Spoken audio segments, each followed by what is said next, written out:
ദൃശ്യം 3 ചിത്രത്തിൻ്റെ 6 ദിവസത്തെ world wide box office collection report ഇപ്പോൾ പുറത്തു വന്നിരിക്കുകയാണ്.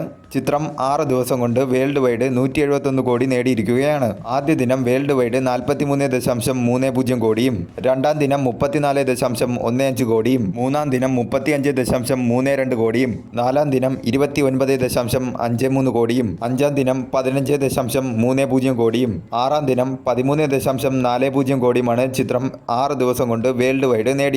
6 ദിവസം കൊണ്ട് തന്നെ ചിത്രം 2018 എന്ന ടൊവിനോ തോമസ് ചിത്രത്തിന്റെ വേൾഡ് വൈഡ് കളക്ഷനെയാണ് മറികടന്നിരിക്കുന്നത്. കേരളത്തിൽ നിന്നും ചിത്രം 51.04 കോടിയാണ് 6 ദിവസം കൊണ്ട് നേടിയത്.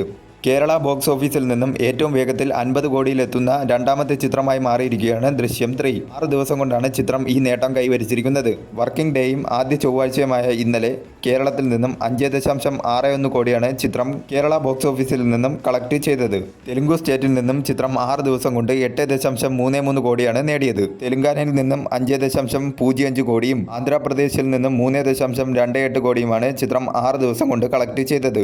തമിഴ്നാട്ടിൽ നിന്നും ചിത്രം 6 ദിവസം കൊണ്ട് 6.15 കോടിയാണ് നേടിയത്. കർണാടകത്തിൽ നിന്നും 10.91 കോടിയുമാണ് ചിത്രം 6 ദിവസം കൊണ്ട് കളക്ട് ചെയ്തത്. കേരളത്തിൽ നിന്നും ചിത്രത്തിന് ഒരു മിക്സഡ് ആയിട്ടുള്ള റെസ്പോൺസാണ് കിട്ടിയെങ്കിലും മികച്ച രീതിയിലുള്ള കളക്ഷനുമായി ചിത്രം മുന്നേറിക്കൊണ്ടിരിക്കുകയാണ്.